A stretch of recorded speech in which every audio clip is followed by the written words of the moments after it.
भगवान श्री कृष्ण को नमस्कार करते हुए आप सभी का अनंत अकेडमी ऑफ मैथमेटिक्स में स्वागत है। इस एपिसोड में हम करेंगे some results on linearly dependent and independent sets of vectors. यानी कि यहाँ पर ये 8 थ्योरम के नाम से होगी, लेकिन इसके 5 सब केसेस बनेंगे, पांचों मैं कराऊंगा। और साथ में लीनियर कॉम्बिनेशन, लीनियरली इंडिपेंडेंट और लीनियरली डिपेंडेंट, इन तीनों की डेफिनेशंस भी मैं पहले बता देता हूँ, क्योंकि इस चैप्टर के लिए सबसे ज़्यादा ज़रूरी है बेसिस एंड डायमेंशंस। तो हमारे पास सबसे पहली जो चीज़ आती है वो आती है लीनियर कॉम्बिनेशन।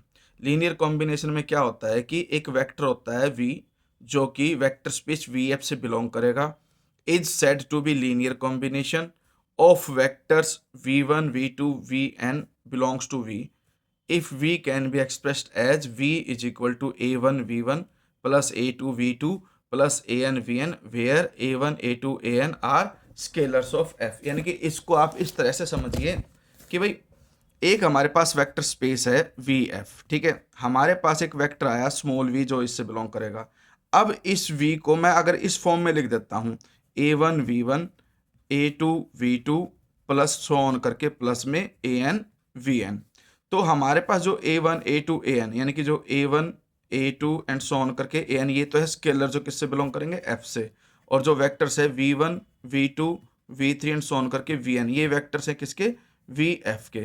तो ये जो v है वो कहलाएगा linear combination of vectors v1 v2 up to vn। तो ये डेफिनेशन थी लीनियर कॉम्बिनेशन की।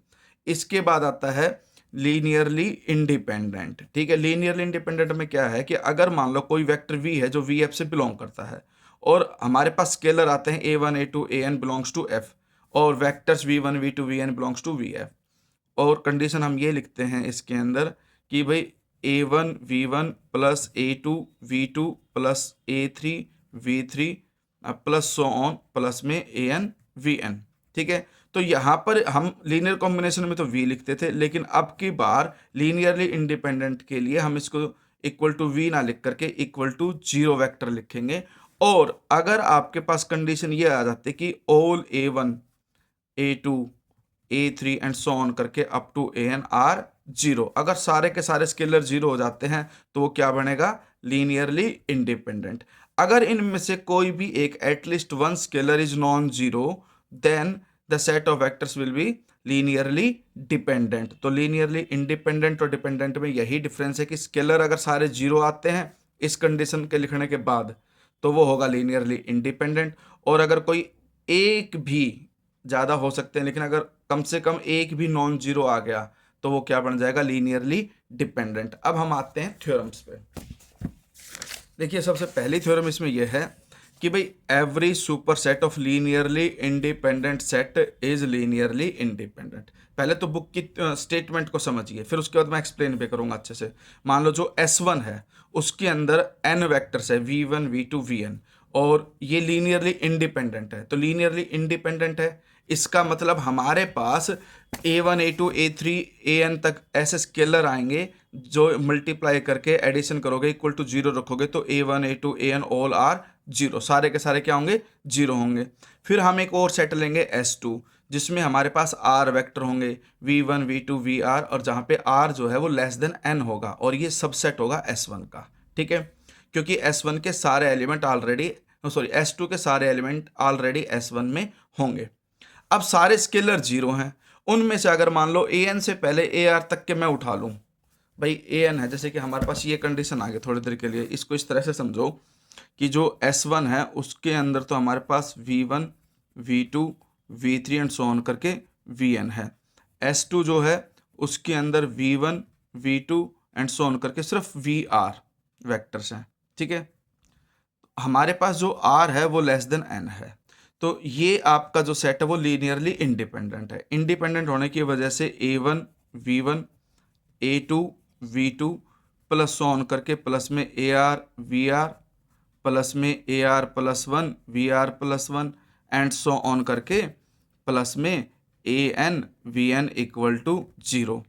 तो यहाँ से कंडीशन क्या आएगी, a1 a2 a3 and so on करके ar plus 1 and so on an all are 0, क्योंकि ये सेट क्या था, लीनियरली इंडिपेंडेंट था। अब इसमें से हम क्या करते हैं, r उठा लेते हैं और इसके अंदर से भी r तक का उठा लेते हैं। जब टोटल सम 0 है तो हमारे पास सारे स्केलर जीरो आ गए, तो ये जीरो होने की वजह से बात का हटा दो तो ये बच जाएगा। और उसमें हमारे पास ऑलरेडी हम ये दिखा चुके हैं कि भाई ये सारे के सारे जीरो हैं ही। तो इसका मतलब जो S2 है वो क्या हो गया, V1 V2 and so on करके VR is also linearly independent. ठीक है, तो every subset of linearly independent set is independent. एक बार रिटर्न पैटर्न अपनी बुक से देखना कि लिखना कैसे। देखो S2 लिया, R तक का vector, R less than N लिया, B a subset of S1। फिर S1 लीनियरली इंडिपेंडेंट सेट है वेक्टर्स का, therefore there exist scalars A1 A2 AN all zero such that, ये कंडीशन आ गई। फिर R less than N, so every relation of form employs AI equal to 0 for all I greater than equal to 1 but less than equal to R। ठीक है, तो इसका मतलब जो S2 है वो भी लीनियरली इंडिपेंडेंट। सेम वे में इसका सेकंड सब पार्ट आता है कि भाई every superset of linearly dependent set of vectors is linearly dependent. अब सुपरसेट होता है बड़े वाला, यानी कि हमारे पास अब की बार S1 में सिर्फ R वेक्टर हैं, लीनियरली डिपेंडेंट है, तो इनके साथ जो स्केलर्स मल्टीप्लाई होंगे नॉट ऑल जीरो होंगे, कोई ना कोई एटलीस्ट वन जरूर आपका नॉन जीरो आएगा। अब S2 जो है सुपरसेट ले लिया, सुपरसेट का मतलब ये कि उसके अंदर n वेक्टर ले लिया और n ग्रेटर देन R होगा, S1 के सारे वेक्टर S2 में बिलोंग करेंगे। अब यहाँ पर R तक में ही हम देखते हैं कि कोई एक स्केलर नॉन जीरो आ गया, तो उसके अंदर अगर हम कुछ एक्स्ट्रा ऐड भी कर देंगे तो पहले ही स्केलर नॉन जीरो है, तो उसके बाद वाले चाहे बेशक जीरो हो जाए, लेकिन कम से कम एक नॉन जीरो आने की वजह से जो S2 है वो भी क्या होगा, लीनियरली डिपेंडेंट होगा। तो समझ आ गई ये बात, क्योंकि ये सारे के सारे हमने भले ही जीरो ले लें, लेकिन R तक हमारे पास ऑलरेडी एक ऐसा स्केलर है जो नॉन जीरो है, और जब टोटल में कोई भी एक सिंगल भी नॉन जीरो आ जाता है तो हमारे पास कंडीशन क्या होती है कि जो सेट ऑफ वेक्टर्स है वो क्या कहलाएगा, लीनियरली डिपेंडेंट। अब इसके थर्ड में हम देखते हैं, if a subset S is equal to V1 V2 up to Vn of a vector space VF is linearly independent, ये लीनियरली इंडिपेंडेंट है, तो then none of the vector of S is zero vector, तो इनमें से कोई भी zero vector नहीं होगा। तो इसके लिए सिर्फ छोटी सी बात यह है कि मान लो भाई V1 V2 Vn भी जीरो वेक्टर्स, मान लो हमने जीरो वेक्टर ले लिए, जीरो वेक्टर लेने की वजह से अगर मान लो यहाँ पर ये आ गया 0 V1 0 V2 0 VR+1 और 0 VN, और यहाँ पर AVR लिख दिया मैंने, ठीक है, और इक्वल टू क्या किया मैंने, जीरो। यहाँ पर अगर मैं A को नॉन जीरो ले लेता हूँ तो भी हमारे पास सारे वेक्टर्स जीरो हैं, सभी वेक्टर जीरो होने की वजह से जो टोटल सम आएगा वो जीरो ही आएगा, लेकिन हमारे पास एक ऐसा स्केलर आ गया A जो कि क्या है, नॉन जीरो, और which shows that S is linearly dependent. और इसका मतलब क्या हो जाएगा कि जो सेट ऑफ वेक्टर्स है S वो लीनियरली डिपेंडेंट हो जाएगा, लेकिन वो हमें क्या गिवन है, इंडिपेंडेंट। इंडिपेंडेंट गिवन है इसलिए कॉन्ट्राडिक्शन आ गई। कॉन्ट्राडिक्शन का मतलब ये है कि जो हम जीरो वेक्टर्स मान करके चले थे वो पॉसिबल नहीं है, none of the vector of S can be a zero vector. अब नेक्स्ट वाले पार्ट में ये है, a set which contains the null vector zero is linearly dependent. अगर मान लो कोई भी आपके पास सेट है जिसके अंदर एक वेक्टर आपका नल वेक्टर है, तो हम उसे क्या कहेंगे, लीनियरली डिपेंडेंट। तो ये सिंपल सी बात है, ये इसी में देख लो आप, A1 V1 A2 V2 plus में सो ऑन करके AR VR and so on up to AN VN, इसको इक्वल टू जीरो रखा, और हमने पहले से ही कंडीशन ले ली कि भाई AR is not equal to zero. बाकी स्केलर भले ही जीरो हों, लेकिन AR को मैंने नॉन जीरो लिया, लेकिन VR जीरो है, इसलिए ये सम क्या आएगा आपका, जीरो ही आएगा, क्योंकि all scalars are zero but AR is non zero, therefore at least one scalar is non zero, hence it is a set of linearly dependent vectors. ठीक है, बाकी बुक में कैसे लिख रखा है उसको आप समझिए, यही कंडीशन लिख रखी है, 0 V1 0 V2 0 VR-1, और यहाँ पे 1 लिख दिया AR के बजाय। मैंने AR एक स्पेसिफिक नॉन जीरो लिया था, इन्होंने एक 1 नॉन जीरो ले लिया, 1 के साथ VR और बाकी सब के साथ जीरो लगा दिया, तो हमारे पास एक ऐसा स्केलर आ गया जो नॉन जीरो है, और ये आपके पास सबका एडिशन जीरो आ रहा है, इसलिए लीनियर कॉम्बिनेशन जो है आपका क्रिएट तो हो रहा है, लेकिन नॉन जीरो स्केलर के साथ, तो ये S जो है लीनियरली डिपेंडेंट हो गया।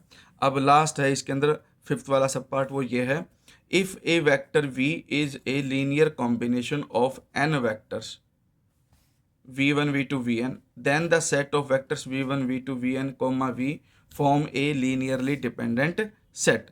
देखिए हमारे पास सबसे पहले तो स्टेटमेंट को ध्यान से समझिए। एक वेक्टर है v जो लीनियर कॉम्बिनेशन है n वेक्टर्स का, तो मैं इसको ऐसे लिख सकता हूँ v is equal to a1 v1 plus a2 v2 plus an vn।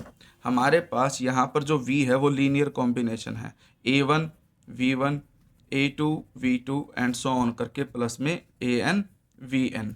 फिर ये v उधर चला जाएगा तो ये आ जाएगा a1 v1 a2 v2 and so on करके प्लस में an vn। वन उधर गया, माइनस का v हो गया, और माइनस v होने की वजह से नेक्स्ट स्टेप में आपके पास ये इस तरह से लिखा जा सकता है कि a1 v1 a2 v2 and so on करके प्लस में an vn और प्लस में -1 इंटू वी इक्वल टू 0। देखिए जो वेक्टर्स हैं आपके पास उनका प्रोडक्ट स्केलर के साथ करके ऐड किया, y इक्वल टू 0 आ गया।